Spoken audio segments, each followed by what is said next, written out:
Bonjour et bienvenue dans votre émission CGP en direct. C'est votre émission, c'est fait pour les CGP et j'ai aujourd'hui deux CGP qui ont accepté de jouer le jeu. En l'occurrence, il s'agit de Guillaume Robillard. Guillaume, bonjour. Bonjour Bogdan.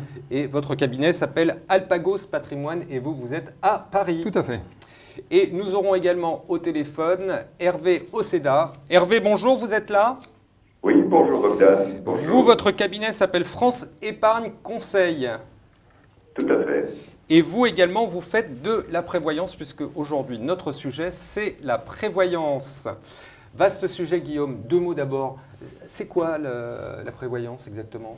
Alors, la prévoyance, contrairement à la partie assurance vie, là, on est plutôt sur la partie assurance décès, décès invalidité, où on va avoir, contrairement à nouveau à l'assurance vie, où on est sur de la capitalisation, on va être sur des contrats avec des primes à fonds perdus, mais qui vont permettre de garantir des capitaux qu'on n'a pas immédiatement et qu'on mettrait un temps infini à avoir à titre personnel ou pour une entreprise. Bon, ça sert à quoi concrètement?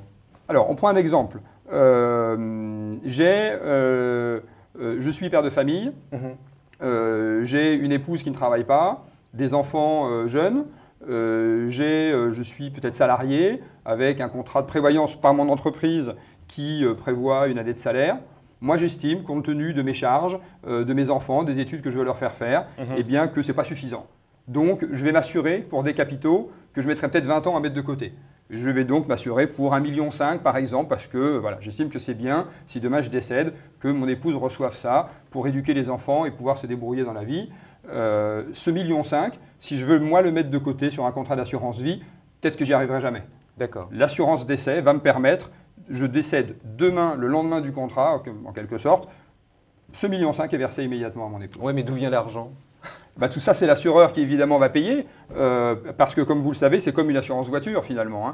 Tous les assurés payent des primes, mais statistiquement, tous les assurés ne vont pas en même temps avoir un sinistre. Là, c'est exactement la même chose. L'assureur fait son calcul un peu sordide. Mais c'est ce que vous disiez, c'est à fond perdu. Ça veut dire que combien faudrait que je mette sur la table pour avoir 1 million si je meurs? Alors, tout va dépendre de votre âge, de votre état de santé. Fumez-vous ou pas? Avez-vous eu des problèmes de santé? Et grosso modo, une fourchette pour un c'est type un peu normal. si j'ai 30 ans, 35 ans et je veux m'assurer pour 1 million, ça va peut-être me coûter entre 1 000 et 1 500 euros par an. Voilà, 1 000 euros par an pour assurer 1 million. Mais c'est à fond perdu. C'est à fond perdu. Si je décède jamais, c'est perdu. C'est perdu et c'est grâce à ça, en quelque sorte, que l'assureur va d'un autre côté pouvoir payer celui qui s'est assuré et qui va avoir un sinistre. Hervé, alors vous aussi, vous faites de la prévoyance, c'est bien cela? Oui, je fais de la prévoyance. Tout ce que vous avez entendu, et vous êtes d'accord avec... Individuelle et collective. Individuelle et collective, d'accord. Vous êtes d'accord avec ce qu'a dit Guillaume? Je suis entièrement d'accord et à titre d'exemple, je donnerai l'exemple de la couverture de assurance d'un emprunt immobilier. Beaucoup de vos auditeurs sont passés par là. Leur banque qui leur a prêté a exigé une assurance emprunteur pour les couvrir en cas de décès du souscripteur de l'emprunt. D'accord. Et donc là, en l'occurrence, ça peut marcher également. Mais vous, pourquoi est-ce que vous faites de la prévoyance, Hervé? Je fais de la prévoyance parce qu'en bon CGP installé depuis une vingtaine d'années, je crois qu'il est important de diversifier nos sources de revenus et il est incontournable de parler de prévoyance quand on conseille quelqu'un à titre patrimonial. Parce que c'est inhérent à la personne physique, c'est inhérent au patrimoine, c'est inhérent à la famille. D'accord. Et vous travaillez avec qui, vous alors? Qui sont les bons dans le domaine de la prévoyance? En matière individuelle, Generali, AXA, Aviva, et en matière collective, parce que le cabinet a aussi cette spécialité depuis 15 ans, j'ai tendance à mettre en avant Gresham, qui s'appelait auparavant Legal & General, qui fait d'excellentes choses. Et par exemple, est-ce que vous pouvez me donner, vous, un cas concret avec un client pour qui vous avez fait de la prévoyance? Parce que c'est quand même curieux que les gens vous demandent de la prévoyance, non? C'est pas logique comme... Curieux. Il est vrai qu'il faut que ce soit un peu causé par une nécessité. Exemple, moi j'ai aussi pas mal de TNS, c'est-à-dire des travailleurs non salariés ou des professions libérales. Ces gens-là ont, la plupart du temps, un contrat de prévoyance. Il faut savoir que ce contrat qui est destiné à couvrir leurs descendants, enfin leurs ayants droit en cas de décès, peut être affecté à la couverture d'un crédit. Vous voyez, ça peut éviter ainsi la seconde assurance d'un crédit quand la personne en a besoin. D'accord. Mais par exemple, j'ai monté une start-up et du coup, je suis un peu homme clé, donc c'est super important. Si je veux me protéger, est-ce que j'ai intérêt à souscrire une prévoyance? Mais vous avez non seulement intérêt, mais vous avez quasiment l'obligation. Ça, c'est un cas que j'ai rencontré il y a 15 ans. Un homme clé, c'est-à-dire que quelqu'un qui va mettre des fonds dans une entreprise va exiger que cette entreprise soit couverte en cas de décès de l'homme clé, de l'homme qui fait vivre cette start-up. Et j'ai assuré comme ça des capitaux considérables en prévoyance, c'est-à-dire en garantie décès de l'homme clé. Très bien. Guillaume, vous êtes d'accord avec tout ça? Ça me gêne un petit peu cette notion de à fond perdu. Ça veut dire que c'est vraiment comme... c'est Europe Assistance en fait votre truc là. C'est Europe Assistance en mieux parce que Europe Assistance, on est là sur des contrats faits à la chaîne sans qu'on s'en rende compte. D'ailleurs, parfois, on se rend compte que les clients sont mal assurés, ont l'impression justement, avec leur carte bleue, leur banque, on leur propose des tonnes d'assurance qui finalement ne garantissent pas grand-chose. Il n'y a pas vraiment eu d'études de fait et on a, et je rejoins tout à fait Hervé, un vrai devoir de conseil. Ne pas aborder d'ailleurs ces sujets en clientèle pourra peut-être demain être assimilé à du défaut de conseil parce que on a, nous, une vraie responsabilité de au moins soulever le sujet avec le client. Il y en a qu'on ne pourra jamais convaincre de faire de l'assurance prévoyance parce qu'ils ne comprennent pas, ce n'est pas leur truc. Voilà, après moi le déluge. Voilà. Mais à partir du moment où il y a une sensibilité, notre devoir est d'accompagner et de conseiller le client pour une optimisation de cette partie-là. Hervé, est-ce que vous ressentez la même chose? C'est difficile de convaincre des clients ou pas? Il est vrai que la notion de prévoyance à titre individuel n'est pas systématique et pourtant elle peut s'avérer très utile.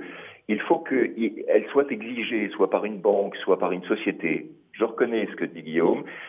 Je crois que c'est une histoire d'état d'esprit. On y viendra peut-être davantage. Et ainsi, il y aura moins de douleur, moins de drames dans certaines familles. D'accord. Hervé, merci beaucoup. Je sais que vous êtes chez un client et vous avez néanmoins accepté de nous consacrer quelques minutes. C'est vraiment très très gentil de votre part. Je vous laisse à votre client. Je vous remercie et on aura l'occasion, j'espère, de vous revoir sur ce même plateau. Avec plaisir. Merci Bogdan. Hervé, merci Guillaume. beaucoup. Au revoir. Au revoir. Guillaume, Bogdan. On va continuer ensemble. Ça se traduit comment? Où va l'argent? Alors, c'est des produits derrière tout ça? Une fois qu'on a versé ces 1 000 euros, 5 000 euros, 10 000 euros, ça va où? Chez l'assureur, bien évidemment, l'argent n'est pas placé. En tout cas, l'assureur peut le placer de son côté pour faire de la trésorerie dessus. Mais on n'a vraiment pas la notion de je place 10 000 euros pour l'éducation de mes enfants, j'espère en avoir 20 000 dans 20 ans. C'est pas du tout ça. C'est je verse 10 000 euros qui vont me garantir 5 millions. Voilà, c'est plutôt ça. On peut prendre l'exemple très facile, reconnaissable par beaucoup, de la Girardin industrielle. Girardin industrielle, j'achète ma défisque. Que mon argent aille financer à La Réunion un tractopelle ou un parc informatique en Guadeloupe, finalement, moi je m'en fiche. Okay. Voilà. Qui sont les bons? Parce que là, Hervé tout à l'heure a cité April, il a cité Generali. Vous travaillez avec qui? Alors, moi je mettrais de côté les assureurs pour la partie collective parce que j'aime bien aborder la prévoyance sous un angle patrimonial. Donc les assureurs, moi j'en dégage deux essentiellement. Un très connu depuis longtemps des CGP qui est Cardif, l'autre moins connu des CGP qui est Aviva. Alors chez Cardif par exemple, vous travaillez avec qui? Alors chez Cardif, moi mon inspecteur c'est Franck Acambray. On connaît Franck, on salue voilà, Franck. Bonjour Franck, ouais. Qui est un vrai assureur lui parce qu'il sait parler de prévoyance, il sait nous donner des idées en tant que CGP pour que nous derrière on aille voir les clients. Ouais. Et il y a un service VIP chez Cardif qui parle de prévoyance, qui nous accompagne au-delà d'1 million d'euros. On est sur un service VIP avec une réactivité. Moi, j'ai mon interlocutrice qui s'appelle Stéphanie Wenzel, qui est d'une efficacité redoutable, disponible. Qu'est-ce qu'elle fait? Je ne comprends pas. En fait, elle va analyser le dossier pour nous et avec nous. J'ai récemment, je lui ai envoyé 5 hommes clés pour 5 associés d'un cabinet d'avocats qui se disent s'il y en a un qui est en invalidité pendant 8 mois, c'est 1/5 du chiffre d'affaires qui s'en va. Donc comment on fait pour payer les salariés, les charges? Donc il y a 1,5 million, sur lesquels chacun des associés va s'assurer. Là, Stéphanie, qu'est-ce qu'elle fait? Elle regarde les bilans de l'entreprise, du cabinet d'avocats, et elle voit si effectivement elle peut répondre à la demande du client de les assurer pour 1,5 million. D'accord. Et alors, vous m'avez parlé d'Aviva aussi. Oui, alors Aviva, juste pour terminer, ouais. Cardiff, c'est BNP. Oui. Bon, derrière, ça veut dire qu'ils placent tout chez BNP, en fait. C'est des produits BNP qui sont derrière. C'est des produits, non, c'est des produits Cardiff, parce que BNP, on parlait d'assurance emprunteur tout à l'heure, il y a les produits BNP et il y a les produits Cardiff. On est vraiment sur deux offres différentes. Chez Aviva? Alors Aviva, c'est mis. Vous discutez avec qui? C'est qui votre interlocuteur? Alors moi, j'ai comme interlocuteur, en fait j'en ai deux, j'ai mon inspecteur qui est Fabrice Lamotte, et puis il y a la directrice régionale qui est Karine Dupuis. Qu'on connaît, hein, Karine? Bonjour. On la connaît bien, Karine. Et qui est un interlocuteur important parce que ils vont eux relayer. Oui, parlez-moi de Karine, parce que justement, moi je la vois toujours dans un cadre beaucoup plus. On a beaucoup de chance. On a beaucoup de chance parce qu'il se tourne vers les CGP depuis quelques temps. Elle fait bien le boulot donc. Elle fait bien le boulot. Elle fait bien le boulot. Elle fait bien le relais. Et ils ont eux aussi historiquement un discours d'assureur. C'est la raison pour laquelle ils étaient plutôt tournés vers les courtiers d'ailleurs et des agents, mais surtout des courtiers. Et ils se mettent au CGP parce que sur la partie vie il y a des trucs à faire, mais ils voient bien que le CGP commence à s'éveiller seulement à la prévoyance. On a une question qui va venir, on me dit qu'on a une question, alors on va la prendre. Que fait l'assureur de l'argent? Ça, on l'a vu. Je crois qu'il y a eu une autre question aussi qui était sur pourquoi, alors on dit pourquoi les CGP ne s'intéressent-ils à la prévoyance que maintenant? Oui, on a l'impression que vous découvrez un peu l'eau chaude. C'est parce qu'il n'y a plus rien à faire, les fonds en euros, c'est fini, et donc tout à coup, vous découvrez la prévoyance. C'est la nouvelle martingale, c'est là que vous gagnez de l'argent. Il y a l'immobilier où les CGP gagnent beaucoup d'argent. Mais je pense qu'on a laissé le marché aux courtiers et aux agents. Et on est en train de se rendre compte qu'effectivement, on en parlait avec Hervé tout à l'heure, c'est du patrimonial. Alors à telle enseigne que le groupement Actualis Associés, dont je fais partie, a créé… Henri Masdeval, bonjour. C'est le président. Henri, il faudra que vous veniez un jour également sur ce plateau pour nous parler. Donc j'ai créé avec des petits camarades chez Actualis, il y a un an, une commission, puisqu'il y a beaucoup de commissions chez Actualis, une commission protection sociale qui parle de prévoyance. Lors de notre dernière convention annuelle au mois de septembre, nous avons parlé de protection sociale. Nous recommencerons certainement cette année lors de notre convention du mois de septembre, justement parce que c'est un sujet qui doit faire partie de notre approche patrimoniale et accessoirement, c'est une diversification de revenus. Quand les marchés font moins 40% en un an et nous en courent avec, quand on a des risques sur le fonds en euros, on est bien content d'avoir de la prévoyance qui, elle, ne bouge pas. Nos commissions restent là. Ça a plutôt tendance à augmenter d'ailleurs. Pour vous, ça ne fait pas de différence de vendre un fonds en euros avec, comment on appelle ça, un contrat d'essai prévoyance? Il n'y a que des différences, mais c'est surtout complémentaire. C'est surtout complémentaire. Et ça permet surtout pour le CGP de ne pas faire rentrer le loup dans la bergerie. C'est même plus simple, non? Moi, la limite… je vendrais ça plutôt que de m'embêter à vendre des fonds en euros qui ne marchent plus. Quand ça même. Paraît très simple. Dès qu'on rentre dans la technique et qu'on veut conseiller le client, notamment pour prendre un contrat à la concurrence, on rentre dans les conditions générales. Et là, croyez-moi, ça peut être très très compliqué. Oui, alors justement, j'avais une autre question. C'est bien si on est malade, par exemple, je ne sais pas, malheureusement, j'apprends que j'ai un cancer. J'ai tout intérêt là. Je suis chef d'entreprise, j'apprends que j'ai un cancer. C'est la première chose que je fais, non? Alors malheureusement, il sera trop tard. Il sera trop tard parce que l'assureur ne veut assurer que des gens en bonne santé. Si vous avez un cancer, malheureusement, l'assureur va exclure le risque. Ce qui veut dire que le risque sur lequel vous voulez être assuré, finalement, va être mis de côté par l'assureur.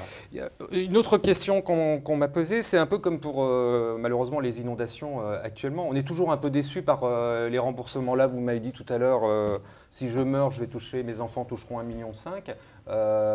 Il n'y a pas des clauses qui font qu'on touche, parce qu'on est toujours déçu. Vous êtes sûr qu'on touche cet argent-là? C'est votre boulot de vérifier ça, d'ailleurs. Oui, c'est là-dessus que je vous… J'ai heureusement et malheureusement eu des cas en clientèle où j'ai pu constater que l'assureur paye. En revanche, il y a des assureurs qui parfois mettent très longtemps à gérer les dossiers. On en connaît certains malheureusement qui, en termes de gestion, c'est une vraie catastrophe. Donc notre rôle aussi est de travailler avec des assureurs. Donc les Aviva, les Cardiff, les April, tout ça, Siprévi, sont des partenaires de qualité qui nous accompagnent vraiment dans la démarche vis-à-vis de nos clients. Guillaume, merci beaucoup. On va s'arrêter là parce que c'est un sujet, la prévoyance, il faudra qu'on en reparle parce que je crois qu'il y a énormément de choses à dire. Merci de nous avoir suivis. La prochaine émission de CGP en direct, ce sera le mercredi 15 juin et ce sera à 18 h et ce sera normalement avec Géraldine Métufeux. On verra avec elle pour le sujet d'ici là. En tout cas, merci beaucoup et surtout, n'hésitez pas à poser des questions si vous avez envie, ou même si vous avez envie de venir sur ce plateau. Surtout, n'hésitez pas. Merci et à très bientôt.